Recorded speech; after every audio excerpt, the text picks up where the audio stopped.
नमस्कार दोस्तों, चिराग पासवान आज के पॉलिटिकल स्पीयर के एक बहुत बड़े नाम बन चुके हैं। ये नेता आपको जान के हैरानी होगी, इसी चिराग पासवान को एक समय पे अपने ही पार्टी से निकाल दिया गया था। आज भारत में यही चिराग पासवान मोदी जी के हनुमान माने जाते हैं। मेरे दिल में प्रधानमंत्री बसते हैं, मैं उनका हनुमान हूँ। हनुमान की तरह चीर के देख ले मेरा सीना। और इस 2024 के लोकसभा इलेक्शन में उनकी पार्टी ने बिहार के 6 के 6 सीट्स जीते हैं। चिराग पासवान जो कि एक समय बॉलीवुड एक्टर बनने का सपना देखा करते थे, आज एक बहुत ही बेहतरीन पॉलिटिकल लीडर बन चुके हैं और हजारों लाखों लोगों की एक इंस्पिरेशन बन चुके हैं। बहुत सारे लोगों का कहना है कि ये भारत के अगले प्राइम मिनिस्टर बन सकते हैं, लेकिन इस वीडियो में हम लोग ये देखने की कोशिश करेंगे कि क्या चिराग पासवान बिहार के अगले चीफ मिनिस्टर बन सकते हैं। Politician Chirag Paswan as the new national crush of India. मैं चिराग पासवान ईश्वर की शपथ लेता हूं कि मैं विधि द्वारा स्थापित भारत के संविधान के प्रति सच्ची श्रद्धा और निष्ठा रखूंगा। अक्टूबर 31, 1982 चिराग पासवान जी का जन्म दिल्ली में होता है। चिराग पासवान जी का जन्म एक ऐसे फैमिली में हुआ था जो कि बिहार में एक बहुत ही बड़ी पॉलिटिकल फैमिली थी। उनके पिताजी रामविलास पासवान एक बहुत ही बड़े नेता माने जाते थे बिहार के। बचपन से ही रामविलास पासवान के घर में बड़े बड़े नेता आया जाया करते थे, तो चिराग पासवान ने भी बड़े बड़े नेता को बचपन से ही देखा था। लेकिन शुरुआत से ही उनका पॉलिटिक्स में बिल्कुल भी इंटरेस्ट नहीं था। इनफैक्ट टेक्नोलॉजी में उनका बहुत ज्यादा इंटरेस्ट होने लगा था। उन्होंने एयरफोर्स गोल्डन जुबली स्कूल से अपनी स्कूलिंग खत्म की और उसके बाद क्योंकि उनका टेक्नोलॉजी में बहुत ज्यादा इंटरेस्ट था, वो इंजीनियरिंग कॉलेज ज्वाइन कर लेते हैं और वहां पे इंजीनियरिंग करने लगते हैं। लेकिन एक दिन ऐसा आता है जब उनके दोस्त उनको रोकते हैं और उनको एक बात बोलते हैं। वो उनको बताते हैं कि चिराग देखो, तुम बहुत ज्यादा सुंदर दिखते हो, दिखने में तो तुम बहुत ज्यादा अच्छे हो, तुम बॉलीवुड में क्यों नहीं ट्राई करते हो। चिराग इसके बारे में सोचने लगते हैं। चिराग को पता था कि उनको पॉलिटिक्स में नहीं जाना, क्योंकि उनको पसंद नहीं था शुरू से पॉलिटिक्स। उनके पिताजी जो करते थे उन्होंने वो नहीं करना था। उनको अपने कदमों पे खड़ा होना था और अपने कदमों पे खड़ा होकर उनको कुछ बड़ा करना था। मैं जिस दौर से आता हूं, पिता के नक्शे कदमों पे चलना अच्छा माना जाता था, पर उसके बाद अब मैं मानता हूं कि अगर आप पिता के नक्शे कदमों पे चलें तो शायद उससे बड़ा गुनाह कुछ और नहीं। तो वो अपनी इंजीनियरिंग की पढ़ाई छोड़कर मुंबई चले जाते हैं और मुंबई चले जाने के बाद वो बहुत ही ज्यादा स्ट्रगल करते हैं। वहां पे उनको कोई नहीं जानता था कि वो रामविलास पासवान के बेटे हैं। वो छोटे छोटे एक्टिंग क्लासेस अटेंड किया करते थे और वहां पे वो सोचते थे कि मैं एक बड़ा एक्टर बनूंगा एक दिन। 2011 में आखिरकार उनको एक बहुत बड़ा ब्रेक मिलता है, जहां पे वो कंगना रनावत के साथ एक मूवी करते हैं, मिले ना मिले हम। ये मूवी 4 नवंबर 2011 को भारत में रिलीज होती है और रिलीज होते साथ ये मूवी एक बहुत ही बड़ी फ्लॉप हो जाती है। चिराग पासवान का जैसे ही एक्टिंग करियर स्टार्ट होने वाला था, वैसे ही इनका एक्टिंग करियर खत्म हो जाता है। चिराग पासवान इससे समझ जाते हैं कि वो एक एक्टर बनने नहीं वाले हैं और वो वापस बिहार चले जाते हैं। चिराग पासवान एक ही फिल्म करके समझ चुके थे कि वो एक एक्टर नहीं बन सकते, क्योंकि वो जो बड़ी बड़ी स्क्रिप्ट्स होती थी, बड़ी बड़ी लाइनें, बड़े बड़े डायलॉग्स होते थे, वो एक बार में याद करके चिराग पासवान नहीं बोल पाते थे। तो ये मेरे साथ सही में बहुत बड़ी दिक्कत होती थी। ना मुझे डायलॉग्स याद होते थे और इसीलिए अब भाषण याद करके नहीं देता, ना पढ़ के देता हूँ। जो दिल में आता है बस वो बोलता हूँ।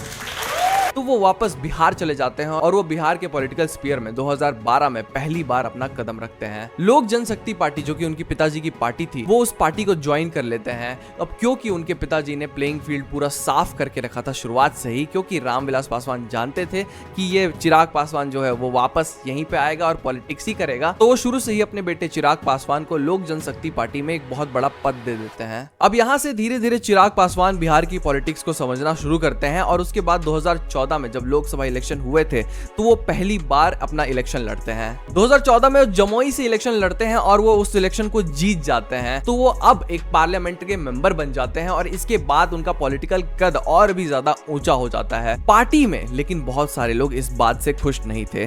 जो लोक जनशक्ति पार्टी थी वो थोड़ी अलग थी। अब आप समझने की कोशिश करिएगा इस 2014 के इलेक्शन को, क्योंकि ये चिराग पासवान के करियर के लिए एक बहुत ही महत्वपूर्ण इलेक्शन था। अब मैंने आपको बता तो दिया लोक जनशक्ति पार्टी इस इलेक्शन को जीत जाती है, लेकिन वो कैसे जीतती है ये जानना बहुत ज्यादा इंपॉर्टेंट है। एक्चुअली उस समय 2014 की मैं बात कर रहा हूं, उस समय मोदी जी की एक लहर आई हुई थी जिसको सब मोदी लहर बोल रहे थे। रामविलास पासवान जी बिहार के एक ऐसे नेता माने जाते हैं जो कि वेदर कंडीशन बहुत अच्छे से समझ जाते हैं, यानी कि हवा की दिशा किस तरफ रहेगी रामविलास पासवान को शुरू से ही पता रहता था। कौन पार्टी इलेक्शन जीतेगा ये भी रामविलास पासवान जानते थे। लेकिन 2014 में वो कांग्रेस के साथ जाने वाले थे। इस डिसीजन को शुरू से ही अपोज कर चुके थे चिराग पासवान। इनफैक्ट वो शुरू से ही अपने पापा को मनाने की कोशिश किया करते थे कि चलिए हम एनडीए के साथ जुड़ जाते हैं। अब एनडीए और रामविलास पासवान जी का एक टक्कर चलता था क्योंकि इनके आइडियोलॉजिकल डिफरेंसेस बहुत ज्यादा थे शुरू से ही। लेकिन 2014 में रामविलास पासवान अपने बेटे चिराग पासवान की बात मानकर एनडीए को ज्वाइन कर लेते हैं और वो इसके बाद बिहार में बहुत सारी सीट्स जीत जाते हैं। चिराग पासवान का ये डिसीजन एक बहुत ही इंपॉर्टेंट डिसीजन था लोक जनशक्ति पार्टी के लिए,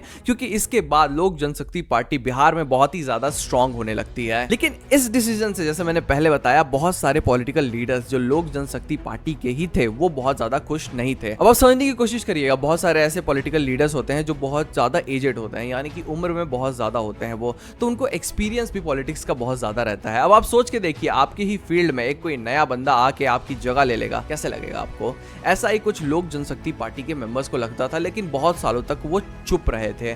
इसके बाद जो चिराग पासवान है वो गली गली घूमते हैं बिहार के और वो बिहार में अपना नाम बना लेते हैं। धीरे धीरे सेंट्रल लेवल पे भी उनका पॉलिटिकल कद बहुत ऊंचा होने लगता है और रामविलास पासवान इससे बहुत ही ज्यादा खुश रहते हैं। लेकिन इसके बाद चिराग पासवान जी की जिंदगी में एक ऐसा टर्न आने वाला था जो कि चिराग पासवान की पूरी जिंदगी बदल देने वाला था। एक के बाद एक चिराग पासवान को बड़े बड़े डिफिकल्टीज का सामना करना पड़ता है, जो कि चिराग पासवान के लिए बहुत ही ज्यादा मुश्किल होने वाला था। समय था अक्टूबर 2020 का। रामविलास पासवान जी का अनफॉर्चुनेटली देहांत हो जाता है। इसके बाद बहुत सारे पॉलिटिकल लीडर्स जो लोक जनशक्ति पार्टी के थे वो इसमें एक अपॉर्चुनिटी देख लेते हैं। चिराग पासवान अपने पिताजी के जाने के बाद बहुत ही दुखी थे। चिराग पासवान अपने पिताजी रामविलास पासवान से बहुत ही ज्यादा क्लोज थे। वो सब कुछ जो भी पॉलिटिक्स में सीखे थे वो सब कुछ अपने पिताजी की वजह से सीखे थे। वो जब भी कुछ होता था अच्छा उनके जिंदगी में, हमेशा अपने पापा को पहले कॉल करके वो बताया करते थे कि मेरे साथ ये अच्छा हुआ था। लेकिन अब उनके पिताजी उनके साथ नहीं थे। इतनी आदत थी पापा को हर कार्य के बाद फ़ोन करने की। मतलब यू वोंट बिलीव, मैं जब तक हम लोग जब मीटिंग्स में भी होते थे और जितनी बार मैं मंच से उतरता था तो या तो उनका फ़ोन मुझे आ गया होता था या मैं उनको डायल कर रहा होता था, यही होता था। और अब उनके पार्टी मेंबर्स उनके ऑपोजिट जाने के लिए तैयार हो चुके थे। 2021 का समय आता है और उनके पार्टी मेंबर्स, इनफैक्ट उनके ही चाचा जी पशुपति कुमार पारस, कुछ लोक जनशक्ति के एमपीज को लेके अलग हो जाते हैं। और वो अलग क्यों होते हैं लोक जनशक्ति पार्टी से? क्योंकि जो पार्लियामेंट रहती है वहां पे एक लीडर रहता है हर पार्टी का। तो रामविलास पासवान के देहांत के बाद चिराग पासवान लीडर बन चुके थे लोक जनशक्ति पार्टी के, और ये सब कुछ हजम नहीं कर पा रहे थे हमारे पशुपति जी। तुरंत ही एक कूप कर देते हैं और चिराग पासवान के अगेंस्ट चले जाते हैं। अपनी पार्टी को बचाना चाहते थे चिराग पासवान, तो अपने चाचा जी से बात करने वो सीधा सीधा उनके घर चले जाते हैं। लेकिन आपको विश्वास नहीं होगा, पॉलिटिक्स समझिए आप, आपका ही भतीजा आपके घर के सामने आया हुआ है गाड़ी लेकर और आप गेट नहीं खोल रहे हैं, सिर्फ और सिर्फ पॉलिटिकल बेनिफिट के लिए। जी हाँ, ये हुआ था। चिराग पासवान अपने चाचा जी के घर गए थे और 20 मिनटों तक उन्हें अपने चाचा जी के घर के सामने हॉर्न बजानी पड़ी थी। तब जाकर 20 मिनटों बाद उनके घर वाले दरवाजा खोले थे, लेकिन पशुपति जी घर में नहीं थे उस समय, तो उनसे नहीं मिल पाए थे। वो 1.5 घंटे तक उस बीमारी की हालत में मैं बाहर गाड़ी में ही मैं बैठा रहा। 1.5 घंटे के बाद जब दरवाज़ा खुलता है, मैं घर के अंदर जाता हूँ और सबसे पहले मुझे चाची हमारी वो दिखाई देती हैं। मैं जाता हूँ, मैं उनके पाँव छूता हूँ, वो 2 कदम पीछे कर लेती हैं और मुझे बोलती हैं कि तुम्हारे साथ जो हो रहा है अच्छा हो रहा है।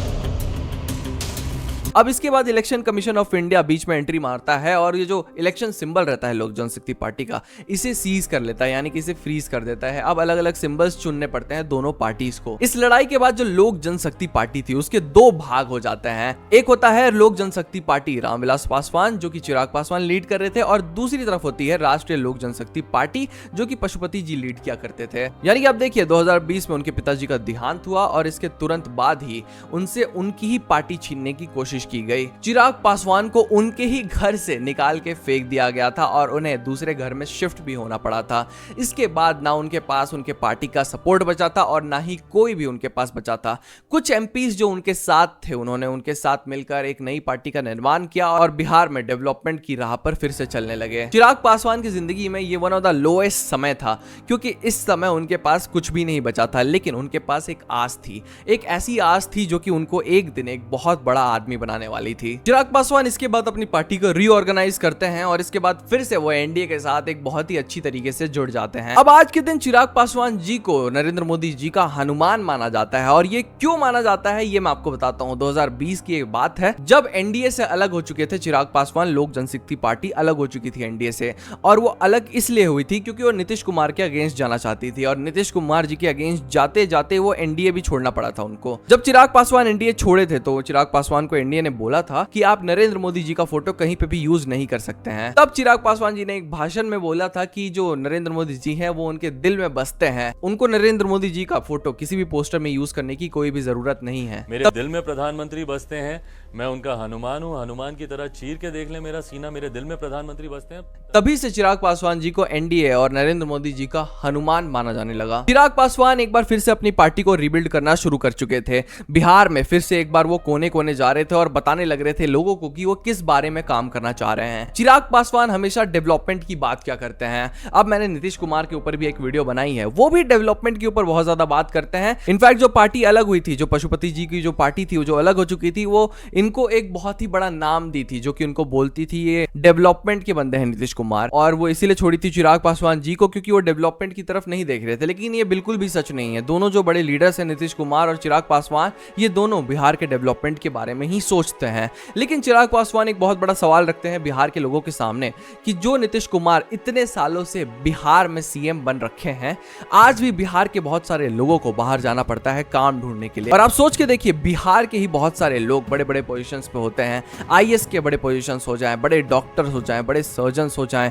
बड़े एचओडीज हो जाएं, जितने भी बड़े बड़े सीईओस हैं मैक्सिमम उनमें से बिहार से ही आए हुए हैं। लेकिन फिर भी आज के दिन भी बिहार एक पिछड़ा राज्य क्यों माना जाता है? हमेशा हर जगह लोग तो गलत नहीं हो सकते, कहीं ना कहीं गवर्नेंस भी गलत हो सकती है वहां की। तो चिराग पासवान तुरंत ही नीतीश कुमार के ऊपर आरोप लगाते हैं कि इनके वजह से बिहार का डेवलपमेंट नहीं हुआ है। अब चिराग पासवान एक ऐसे समय से बिलोंग करते हैं जहां पे जातिवादी को बिल्कुल भी ध्यान नहीं देते हैं और बिहार में जातिवाद के ऊपर वोट मांगने का कल्चर शुरू से ही स्टैब्लिश्ड है। चिराग पासवान हमेशा आज की बात करते हैं, वो अनएम्प्लॉयमेंट और इन सब मुद्दों पे बहुत ज्यादा ध्यान देते हैं। वो बोलते हैं नीतीश कुमार हमेशा बिहार के इलेक्शन जब आता है तो बोलते हैं एक समय बिहार जंगल राज्य माना जाता था, लेकिन आज देखिए अब इस बात को हो गए 20 साल से भी ज्यादा। आप आज के बारे में बताइए, आज के अनएम्प्लॉयमेंट के बारे में बताइए। आज फिर बिहार से बहुत सारे लोग माइग्रेट करके शहरों में जाना पड़ रहा है उनको, पता नहीं किस रीजन की वजह से। और उनका सवाल हमेशा रहता है कि बिहार में अभी तक इतनी सारी फैसिलिटीज है क्यों नहीं कि बिहार एक हब बन जाए, इंडिया का एक हब बन जाए जहां पे बहुत सारे लोग आने का सोचें। चिराग पासवान आज के दिन ना ही बिहार के पॉलिटिक्स के एक बहुत बड़े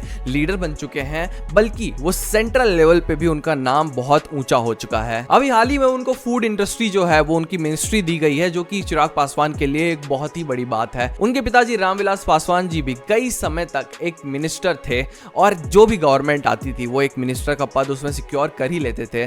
तो चिराग पासवान के जीवन में 40-41 साल की उम्र में ये एक बहुत बड़ी बात है कि उनको एक बहुत बड़ी मिनिस्ट्री मिल गई है। कहीं ना कहीं अगर आप सोचें तो ये बिहार के डेवलपमेंट के लिए भी एक बहुत बड़ी बात है। नीतीश कुमार और चिराग पासवान जैसे बड़े बड़े लीडर जो कि बिहार से आते हैं आज एनडीए के साथ जुड़े हुए हैं और एनडीए को स्टेबल रखने में बहुत बड़ी भूमिका निभा रहे हैं। अब बड़ा सवाल ये है कि क्या चिराग पासवान बिहार के अगले चीफ मिनिस्टर बन सकते हैं? इस सवाल का जवाब आपको देना है। चिराग पासवान जी शुरू से ही बिहार के डेवलपमेंट की बात करते आए हैं, लेकिन उनको बिहार के चीफ मिनिस्टर बनने का शौक शुरू से ही नहीं है। वो कहते हैं उनको इस रैट रेस में भागना ही नहीं है, वो सिर्फ और सिर्फ बिहार का डेवलपमेंट चाहते हैं। वो जिससे भी डेवलपमेंट हो उनको उनसे फर्क नहीं पड़ता है। लेकिन मेरा ऐसा मानना है कि अगर ऐसा युवा नेता चीफ मिनिस्टर बनता है बिहार का तो ये बिहार के डेवलपमेंट के लिए एक बहुत ही बड़ी बात रहेगी। इनफैक्ट भारत के डेवलपमेंट के लिए बहुत बड़ी बात रहेगी, क्योंकि आगे जाके ऐसे जो अच्छे नेता रहते हैं यही भारत के आगे जाके बड़े नेता बनते हैं जो भारत को नेशनल इंटरनेशनल लेवल पे रिप्रेजेंट करते हैं। लाखों लोगों को आज के दिन इंस्पायर करती है चिराग पासवान की यही स्टोरी।